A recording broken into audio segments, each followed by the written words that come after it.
Are you annoyed by affirmations? Are you tired of that same old, rehashed personal growth advice that all seems to boil down to, think positively and all your problems will go away?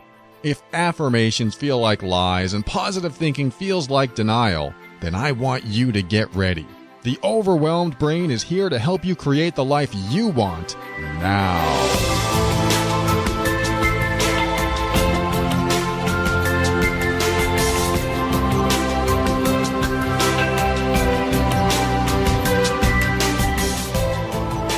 Hello, this is Paul Coliani, the host for The Overwhelmed Brain, the personal growth show for the critical thinker. Every week I discuss practical, down-to-earth steps to help you improve yourself and your relationships.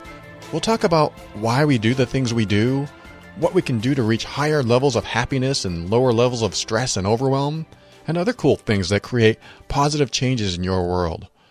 Today is all about learning what motivates you and why you make the decisions you do. In other words, when you make a decision, you're motivated by something to make that decision. Whether that's something happening in your life, in your environment, your relationships, or other internal or external factors. By the time this episode is over, you'll know why you're motivated the way you are and where your motivation comes from. You'll learn to see what drives other people's behavior too. If you wonder why someone acts the way they do, this episode will help you get to the bottom of it. Knowing what motivates you will help you gain clarity in what your needs are. And when you can meet your basic needs, you can focus on higher level needs to help make you whole and reach your full potential. When you aren't meeting your basic needs, you'll always be skirting the edge of survival. If you need to find food every day, your motivation will be to stay in basic survival mode, and it will be a challenge to get away from that until you find a way to meet that need on a regular basis. And near the end of the show, I'll give you an almost guaranteed technique that, when you use it, will motivate you to do anything. It's especially useful if you find yourself procrastinating on a project or something else that you need to get done. It's a neat trick I learned in my studies, and I'd love to walk you through the process. Now, on the topic of this week's episode, I want you to think about what motivates you the most. What motivates you to take action? I'm talking about the stuff you'd rather not do, but something motivates you to do it anyway.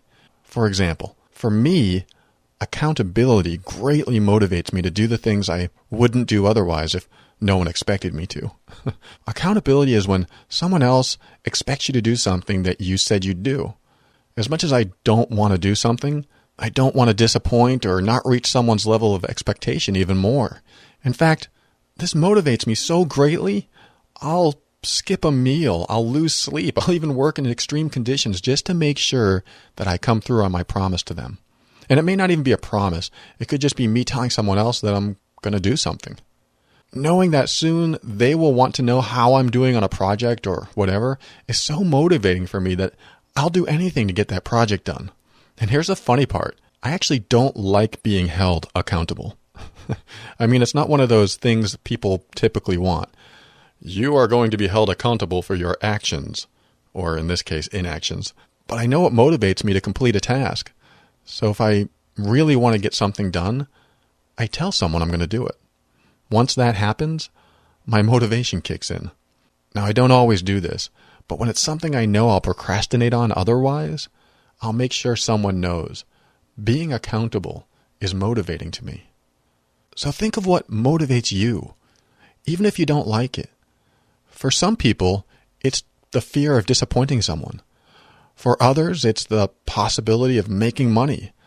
And for others still, they just like the smile on someone's face when they help someone out.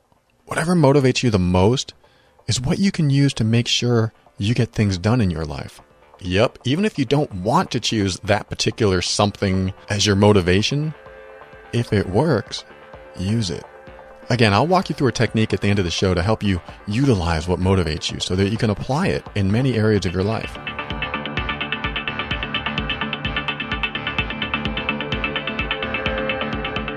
When you hear the term motivation, many people tend to think of it being positive, like, I'm motivated to take action, I'm motivated to make money, or what have you. However, motivation isn't really painted as a positive or a negative. It's just the force behind why you make the decisions you do. We all know what motivation is, but since I prefer to talk about specifics and not leave terms as abstract concepts, we're going to dig a little deeper into motivation. Where does motivation come from? Well, if you were to break down every decision you make, you'll likely find that motivation comes from your needs. Sounds pretty simple, right? In Abraham Maslow's 1943 paper called A Theory of Human Motivation, he lays out all the needs that humans have that, when fulfilled, will create wholeness in their lives. In other words, going through Maslow's list, if you were to fulfill each and every one of your needs, you'd be complete. You'd have everything you ever wanted and ever needed. Doesn't that sound amazing? Yes and no. If every single need of yours was fulfilled, do you think you'd have any motivation left at all? How could you? I mean, if your need to eat was fulfilled, you'd have no motivation to seek food. You ever been on a cruise ship? They'll feed you 24 hours a day. You don't have to think about food. It's always there. The motivation for food wanes, and your need for it isn't continually on your mind.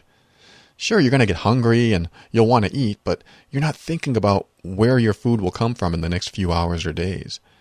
Your need to eat is satisfied, and therefore avoiding hunger does not motivate you, or at least in the sense where you're worried about your survival. So you might think, but tasting new things would motivate me. That's right, tasting something new is a desire for new experiences. Wanting a variety in your experiences comes from a place of avoiding stagnation and wanting stimulation. Though we could look at those things coming from a place of motivation. For example, you could be motivated to try something new every day. This type of motivation usually occurs after your primal needs are met. Now, what are the needs I'm referring to? What are the primary needs that all of us have that Maslow's research in the 40s has come up with? Well, I'm going to tell you. This is called Maslow's hierarchy of needs. And for those interested, Abraham Maslow was a psychologist who took a different approach to psychology in the early 1900s. When most psychologists were focused on the problems people had, he was focused on the positive qualities in people. He believed that someone could reach self-actualization, or the full potential of who they are, if they fulfilled their innate human needs.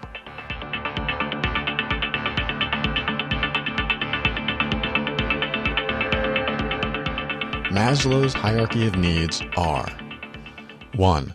Our physiological needs.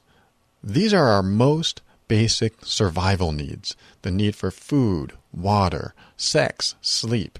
Everything we need at the most basic primal level. If these needs aren't met, then we won't have the motivation to fulfill our other needs. For example, the next need is the need for safety. If we haven't met the need to satisfy our hunger, then safety will more likely be ignored in order to fulfill the need to eat. A starving person may resort to stealing food. Now, the need for sex could probably be debated, but if we've removed all of our preconceived notions about sex and all of our emotional attachments to sex and only acted upon animal desires alone, sex would be an extremely primal need and a basic motivation. Number 2 is, as I mentioned, our need for safety. This is the need to feel secure in our health, our job, our relationships, money, social situations, our environment. The need to feel safe in our home or shelter, and also feel safe inside of our body and, as I mentioned, with other people. Feeling safe and secure with a romantic partner or knowing you'll have money. These are all a need for safety. Number 3 is the need for love and belonging.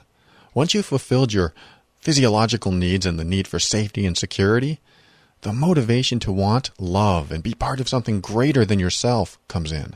If you're starving, food is probably the only thing on your mind. That's the first need.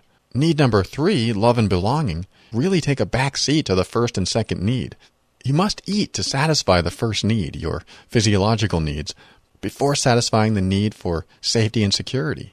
After that, your need for love and belonging come into play. Once needs 1, 2, and 3 are fulfilled, need number 4 starts enriching your life. Wanting to be loved and part of a group, tribe, or family gives us some purpose and meaning in life. We can have purpose and meaning with just the first two if we are completely happy being alone. Perhaps that's a spiritual quest for some people, but most of us need love from someone. Most of us want to feel like we belong. And need number 4 is the need for esteem. Now, esteem is respect and admiration for yourself and by others. This is when you feel confident and have self-esteem, self-worth, and a sense of achievement and confidence. You also feel it when people look up to you, when people admire what you do or also see you as confident. They acknowledge your achievements. But a word of caution here. Esteem is closely related to ego. A part of ego is when you actually care what others think of your accomplishments or failures. In other words, if you feel good that you accomplished something, that is self-esteem. If you feel bad if someone else looks down at that accomplishment, that's your ego kicking in. Heck, even if you feel better when someone acknowledges your accomplishment, that is also ego. Ego and esteem are very close to each other, and most of us have both. To finish a project and be proud of yourself without the need to let anyone else know about it, you can equate that to esteem. You're walking around on top of the world. You feel confident, and you've accomplished a personal milestone. However, if your first inclination is to tell someone else what you did, "Mommy, Daddy, look what I did!" This is when you desire validation for what you did. It is driven by ego. Now, ego is not good or bad. It's just a way to gauge ourselves. If we develop a higher self-esteem by relying on those around us to validate and acknowledge us, then we are just more motivated by ego. If we develop a higher self-esteem by relying on self-accomplishments without the need to let everyone know of those accomplishments, that is more towards esteem. Either one can be healthy and productive, but usually when you rely on ego more than esteem, it becomes unhealthy. Then you're always looking outside yourself to build your confidence and admiration instead of relying on your own sense of self, your own abilities to achieve. Think of it as impressing yourself. Wow, I did a great job. Number 5. This last one is self-actualization. Yeah, this one's pretty loaded. Self-actualization is coming into your full potential. This is when everything that was missing in your life is now fulfilled. It's the actualization of your wholeness. You feel complete. When you feel wholly fulfilled, you are enriched and at a peace and serenity within. At full self-actualization, you can almost say, "I'm done. All my needs are taken care of. I have actualized everything I've wanted and needed in my life. I have reached my full potential." Imagine that for just a minute. Imagine if you finally reached your full potential. What a great feeling. But now what? If that's your full potential, what's after that? You know, there's a good reason we'll never reach our fullest potential. By having the motivation and desire to get our needs met, it actually enriches our lives. The drive to go after our needs is part of our growth. Of course, we don't always want to be near the bottom of the list where our basic survival is always at risk, where there's not enough food or water. And people that live every day to fulfill just those basic needs probably don't think too much about the higher needs on the list. Someone who hasn't had any water in 3 days is probably not longing for love. They're longing for water. And the same goes for further up the scale. Someone who has not fulfilled the need for safety and security is probably not looking to belong and be accepted amongst people. Though they may think that being with others and being loved is safety and security, the first need of safety is still what they're trying to fulfill. Then you have people whose physiological needs are met. That's need number 1, not going hungry, not going thirsty. It's basic survival. And whose safety needs are met, but their need for love and belonging aren't being fulfilled. I mean, if you don't feel loved or like you belong anywhere, do you think your need for self-esteem and self-confidence will be present? Though I'd listen to the argument that being loved gives you self-esteem and confidence for sure. But while you're in love and you don't feel that self-esteem and confidence, you will be motivated and make decisions from a place of low esteem and low confidence. This affects your relationships and how you can or cannot love other people. And of course, having any of the lower 4 needs not met, you'll never feel like you're anywhere close to living up to your full potential. But what does all this mean? How does knowing all of this help us learn what motivates us and our decisions? Let's find out next.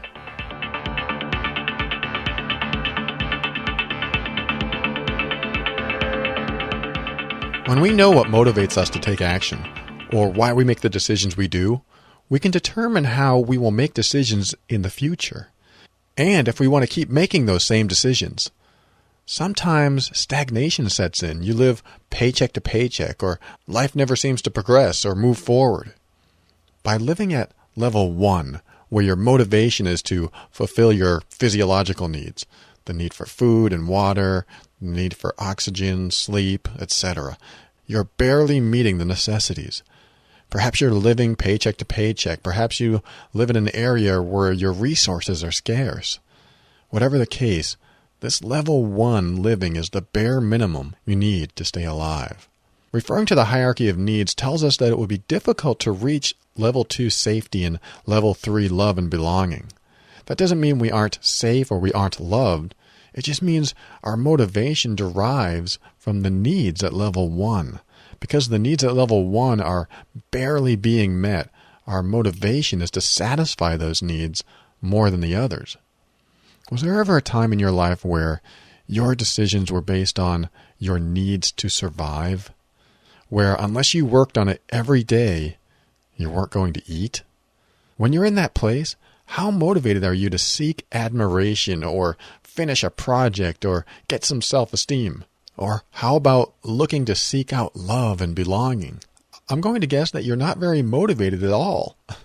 You realize that, just like they tell you while you're waiting to take off from the airport, you need to put the oxygen mask on yourself before helping anyone else. That is what living at level 1 feels like.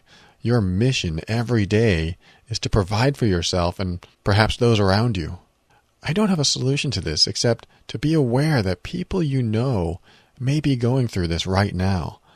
By living in level 1, every decision you make will be motivated by the desire to meet those basic needs. Do you know anyone who seems to be making a lot of dumb mistakes in life and they're just barely surviving? The choices they make may seem strange to you, but when you think that they might be in a place where their level 1 needs aren't being met, or even if they are but they believe they are worse off than they really are, then everything else is unimportant. They may break the law, they may hurt others, or keep falling victim to things. No matter what, if they continue to be motivated by their level 1 physiological needs, they can't possibly experience anything higher than barely surviving. The level 2 needs of safety and security is where many people are right now. The decisions they make come from a place of wanting to meet the need to be safe, to stay away from danger, to stay comfortable, and not take any risks. They may not speak up to defend themselves. They may stay in a lousy situation because it's, quote, safer that way. When you're motivated by the need for safety, you aren't looking beyond that into love and connection and belonging. It's hard to make room in your heart when you don't feel safe. Think about the person in your life that you want to love, but don't feel safe doing so. That person could be warm-hearted, but dangerous when he or she loses their temper. So you distance yourself and keep yourself safe. You are motivated by level 2 of safety, so your level 3 of love and belonging is not even on the radar anymore. How about if you live in a dangerous area? Though having someone who loves you may help give you comfort and a sense of security, if they didn't provide that, could you still have it in your heart to open yourself up to love and affection of any kind while living in this dangerous area? Level 2 safety and security wins out over and over again. Many of us want our level 3 love needs met, but need to get our level 2 safety needs met first to be vulnerable and open and willing to love and enjoy belonging to a part of something bigger than ourselves. When you are motivated by level 2 safety, all your decisions have that in mind. One time, I asked my wife what her most important values in a relationship were. We were able to narrow them down to 5 things. And the top value? Safety. The number one value in a relationship for her was safety. Now, back then, I didn't realize it, but I was completely compromising her need to feel safe. Every time I judged her or gave her a look or did something that caused her not to feel safe around me, she distanced herself from me. The love she felt towards me was being chipped away at bit by bit, and soon there was a breaking point. She now had to make decisions based on her need for safety, not for love and belonging. This obviously is a recipe for disaster in a marriage, but if you feel unsafe, your behavior will always be motivated by the desire to feel safe. This will tear a marriage apart. But let's say that your level 1 needs are met. You're not barely surviving, so you know where your next meal is coming from. And you feel fairly secure and at ease where you live and being with the people around you, so you're fulfilling your level 2 safety needs as well. And now you are motivated by your level 3 needs of love and belonging. Your behavior at level 3 is when you are ready to and wanting to be loved. And love is subjective and highly interpretable, of course, but there is a sense that you want to belong to someone or a group of people, whether it's in a relationship, at work, at church, or in other social gatherings. When you want to meet the level 3 needs of love and belonging, you will make decisions that always move you towards that. Remember, being at a certain level just means you don't have enough of that in your life. So if you're trying to meet the level 3 love needs, that just means you are not fulfilled in that area and would likely not be fulfilled by levels 4 and 5 above that. But think about your actions, say over the past year. Think about the decisions you've made and what motivated you to make those decisions. Knowing what level you are at when you made those decisions will help you understand why you made them. The reason you want to know why you made them is so that you don't repeat what you don't have to repeat in the future. In other words, sometimes we think that a certain decision is the right one and believe that it's the only one because, well, that's the one that worked before. Well, let me reword that because it's sort of confusing. Let's just say that you got angry at a coworker because they promised to take care of a project but didn't. We'll just say they forgot. Think about what motivated you to get angry about it. You probably thought about the consequences of what will happen to you because they didn't get that project completed. Your anger was probably motivated by your level 2 safety and security needs. By them not finishing the project, it could affect your paycheck or even your job, which is a direct correlation to wanting security, knowing there's a paycheck coming in every week. But let's say it happens again, but this time you choose to respond from a higher level, perhaps level 5, the top level of self-actualization, where you're not worried about your lower needs. You're always seeking to reach your full potential. It's a place of growing and learning, not lack or deficiency. If you respond from a place of level 2 security, your emotions will certainly kick in, and you may get quite angry again. They messed up before, and you got angry out of fear. Now they mess up again, and you can check in with yourself and figure out from which place you want to respond. If you respond from a level 5 of self-actualization, you will already have the level 4 confidence and self-esteem you need to handle the situation differently. Since you responded from the needs of safety and security before, an automatic reaction might be to respond that way again. After all, us humans love patterns. We'll follow a pattern until something interrupts it or it stops working. By responding from a place of confidence and self-esteem, you are interrupting a pattern. You're not repeating a behavior that might have been unproductive in the past. And that's what I mean when I say it's good to know why you make your decisions and what motivates those decisions, because sometimes we're just on autopilot, doing things the same way we've always done them because, well, that's what worked before. Meeting our level 4 needs of esteem start bringing us out of deficiency and into feeling good about ourselves. We may be motivated to seek out admiration or feelings of accomplishment, but this is also ego territory, so we need to be careful which one we fill up.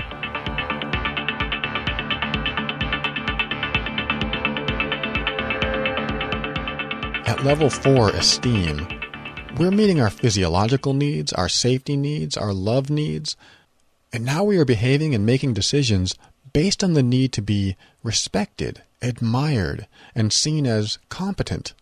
This is an internal process more than anything. It's really how you feel about yourself. When you check in, check inside, how do you feel about yourself?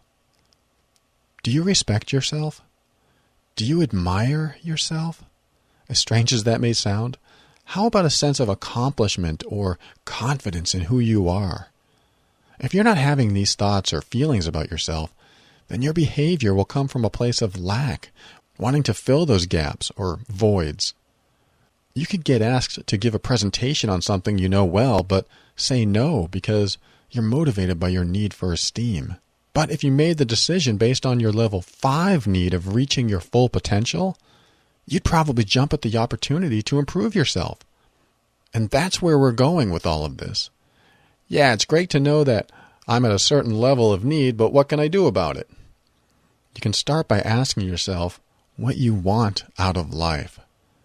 Do you always want to be seeking just your basic needs? Do you want to always come from a place of feeling a lack of safety or security? Do you want to continually try to fulfill your need of love and belonging? What if you chose to behave as if all your needs were met, except the need to reach your potential, to learn as much as you can, to grow into the person you want to be? What if that's how you could respond to events that happen in your life? Level 5 is self-actualization. When you are motivated by your need to want to reach completeness or wholeness in yourself, or grow to your fullest potential, your decisions will be much different. Your behavior and actions will be much different. Think about the example I gave earlier about getting angry with your coworker for not finishing that project. If you decided to respond from a place of fulfilling your need to reach your highest potential, do you believe you'd still get angry? Maybe you'd respond by practicing your assertiveness instead. Maybe instead of saying, "You son of a," you'd instead say, "When I asked you to get it done by Thursday, I needed it done by Thursday. I am disappointed in you." This is assertive and confident. When you practice coming from a level 5 place of meeting your need to reach your highest potential, you are always behaving from a more wholesome place. Some people believe that when all of your behavior comes from this place, the other 4 levels actually fall into place. I'm not sure I disagree with that. Ever since I started honoring my personal boundaries, I've noticed the other things do seem to take care of themselves. I don't mind being assertive and speaking my mind to people. I am always seeking opportunities to grow and learn new things. I'm taking risks by doing things I'm afraid to do, like when I started talking to authors and speakers, people who I felt knew a lot more than I did. I just threw myself into the fire, so to speak, in order to grow and learn at a rapid rate. It was a risk in the sense that I was scared to fail. But I knew that whether I failed or not, I was going to learn whatever it was I needed to learn, so I wouldn't be afraid next time. Making decisions from a place of wanting to learn and grow at all times is empowering. And it's not always easy, especially if you're really stuck at level 1 or 2. I'm not denying that you could be stuck very low on the chart. But no matter where you are, from what place can you respond to life's challenges? Can you behave as if you are safe when you are not? Can you behave as if you are loved when you are not? By the way, you are loved. I don't care if you've heard differently. Can you behave as if people see you as confident and assertive? When you behave and respond to the world from a higher level of need, according to Maslow's chart that is, then you are starting the process of having the needs below that fulfill themselves automatically. Now, of course, there are always exceptions to everything, and I'm not saying just forego your basic needs and things will just happen magically. You still need to take the steps to live and survive and thrive in the world. What I am saying is that when you learn to respond as if your needs are met, you will find yourself taking bigger steps to get what you want and need in life. If you're at the bottom and you're used to taking 2 steps forward and then 2 steps back, then behaving from a place where you want to learn and grow and reach your potential may allow you to take 3 steps forward next time. Motivation is the inner drive to do something more than you would normally do. If you want more from life, your motivations will push you in the direction you want to go. Being motivated is a lot easier than pushing through something. When you are motivated to fulfill your need to grow and learn and be the most you can be, you might surprise yourself at how far you'll go to make that happen.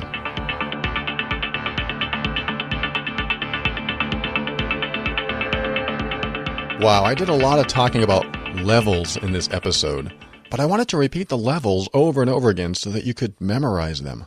Not that you have to, but sometimes it's helpful to know where you are on the scale.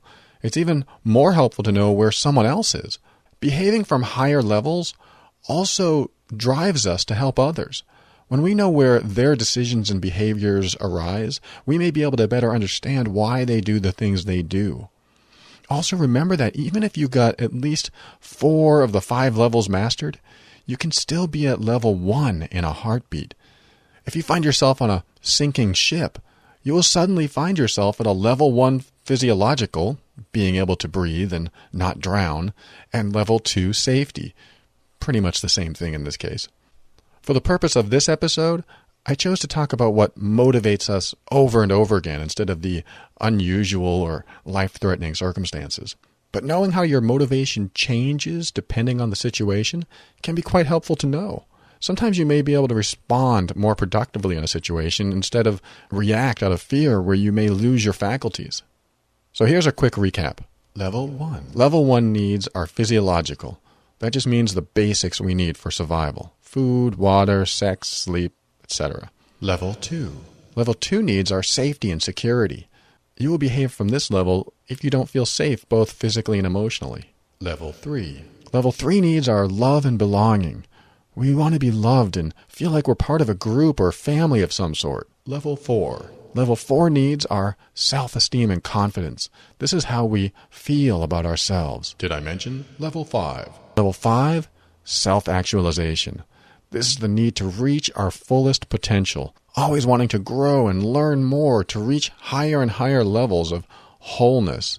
I didn't mention this earlier, but this is where what you love to do is expressed and brought into the world. This is where you are motivated to express fully who you are and what you do. Remember I said I'd walk you through a technique at the end of this episode? Well, I'm motivated to do it now. This is a fun exercise that you'll need to concentrate on for just a couple minutes. If you're driving, it's not a good idea to do this exercise right now. Picture yourself at a stoplight. You see why it's a good idea to not do this while you're driving? Picture yourself at a stoplight, waiting for it to turn green. And even if you're not a driver, you can still imagine this. You're in a car, waiting for the light to turn green. You look out your windshield and slightly upward and see the light. It's still red. There's no traffic anywhere. So this light is really getting you antsy to move. It's a sunny day. You have the window down. And the light is still red. In the distance, you hear a car blasting some old 80s tune on their stereo. You look at the light again. It's still red. So you rev your engine a little just to pass the time, but also to prepare for this green light you know is coming. You're waiting. Getting a little impatient, you're waiting. Then it turns green, and you step on the gas. Finally, talk about motivated to move. Alright, now that we finally got past this light, we're on the road, heading to our destination. That's a good example of something that motivates you. When the light turns green, you are motivated to go. Now, Think of something that you are totally procrastinating on. Think of that thing that you are either delaying or just holding off on, but you know you got to get to it. You know you got to get it done, or at least get it started. You got it? If you need more time, just hit pause. Now picture yourself at this thing you have to do, no matter what it is. Just picture it ahead of you and slightly upwards, as if the image of what you need to do is in the same place as that stoplight was in the last exercise. And notice that what you need to do isn't happening yet. It's waiting for you to take care of it and start this thing. Now, even if it's odd to think of the image in this way, you can still do this. So you're sitting or standing there, and this thing is waiting for you to start on it. You look slightly up at it and see that it isn't finished. It's still sitting or floating there. There are no other projects or things that you need to do anywhere, but this thing is getting really antsy for you to move. It's a sunny day, and you may be inside or out, but this thing is still there, not getting done. In the distance, you hear some old 80s tune blasting from someone's stereo. You look at what you need to get started on now, but it still isn't done. You look at the calendar and you see all the time that has gone by, and this thing still isn't done. You're getting a little antsy yourself. So you start tapping your foot thinking, it's time to start this thing now. You know that waiting too long is just too long, and soon it will be too late. You realize that you need to prepare to move on this thing right away. Maybe you're waiting for a signal to start. You know that action needs to happen very, very soon. And you're waiting. Getting a little impatient. Waiting. Then you get the green light to go. And you step on the gas to get working on this thing. You are moving. You are going to do this thing now. You are on the road and heading to your destination. When you have something that you really want to get moving on, do this little exercise. If you really engage and do the process, experience it as if it's really happening, you will experience motivation to start or continue working on the thing you've been holding off on. Anyway, I hope that was fun and motivating for you. Well, we made it. This episode was going to be something totally different with a co-host, but you got way too busy and had to back out at the last minute. It's all good, though. I was able to get something out that I've been wanting to talk about. Some people love this kind of stuff, and other people are like, hey, I paid for this? Let's wrap up another jam-packed episode of The Overwhelmed Brain. I'm so honored you spent some time with me today. Head over to theoverwhelmedbrain.com to sign up for a weekly personal growth message just for you. And send me an email. Ask one of those questions you'd like to hear on the show. Maybe there's an issue you have that I can help with. I'd love to address the kinds of things that challenge you. I'm at paul@theoverwhelmedbrain.com. And hey, go to the website, theoverwhelmedbrain.com, and click on the audiobook button to the right. You'll get a 30-day free trial to audible.com. Very, very cool stuff. I don't even read anymore. I don't have time. So I listen to books, especially while driving. I love it. Thank you for listening to the show, and even this wrap-up at the end. Now, always remember that I want you to succeed in every area of life. You are in my thoughts every day, and I love being able to reach out to you through this show. I want you to know that no matter what your past holds or your future brings, right now, in this very moment, and I want you to take this into your very being, you are amazing.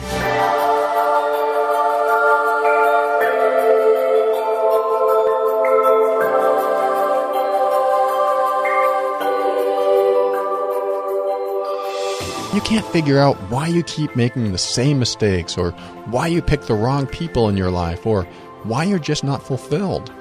Think of where your decisions stem from. Are you motivated by very primal survival needs? Or are you motivated by other factors like safety or the need to belong or be loved? You can start to feel good when you take action and make decisions from a place of fulfillment and wholeness. Imagine you're in a situation where you're afraid to take action on something. If you respond to things from a level of self-actualization, as if you were already in that place where you've reached your full potential, how would your life turn out then? What kind of decisions would you make? Don't let anything hold you back. You can create confidence that you may not have yet. And when you do, you can go create your life.